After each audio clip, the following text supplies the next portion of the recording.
In which of the following species the energy is released when electron is added? Energy क्या देखना है अपने को? रिलीज देखना है। जब एनर्जी रिलीज होती है,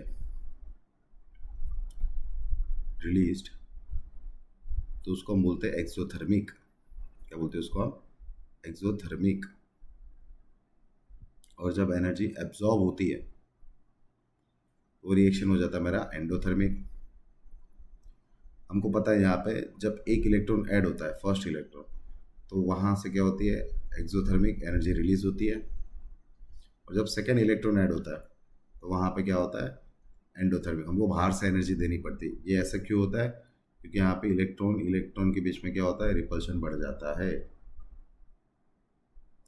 मतलब मान लो मेरे पास एक ए एलिमेंट है, ए के अंदर एक इलेक्ट्रॉन ऐड किया, मेरा क्या बना? ए माइनस। तो ये क्या बनाएगा? मेरा एक्सोथर्मिक।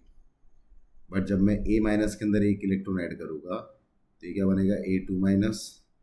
तो यहाँ पे कौन सी सेकेंड इलेक्ट्रॉन ऐड करने की बात चल रही है, तो इसको एनर्जी लगेगी क्योंकि इलेक्ट्रॉन इलेक्ट्रॉन के बीच में रिपल्शन बढ़ जाएगा। चलो चेक करते हैं। यहाँ पे एफ माइनस, मतलब इसके अंदर एक इलेक्ट्रॉन ऐड किया, तो ये क्या बन जाएगा? F two minus. ये गलत हो गया। ऑक्सीजन के अंदर एक इलेक्ट्रॉन ऐड किया, तो क्या बनेगा? O minus. तो ये क्या होगा? मेरा एक्सोथर्मिक रिएक्शन होगा। यहाँ पे एंडो हो जाएगा, ये भी मेरा एंडो हो जाएगा, और ये भी मेरा क्या हो जाएगा? एंडोथर्मिक रिएक्शन हो जाएगा।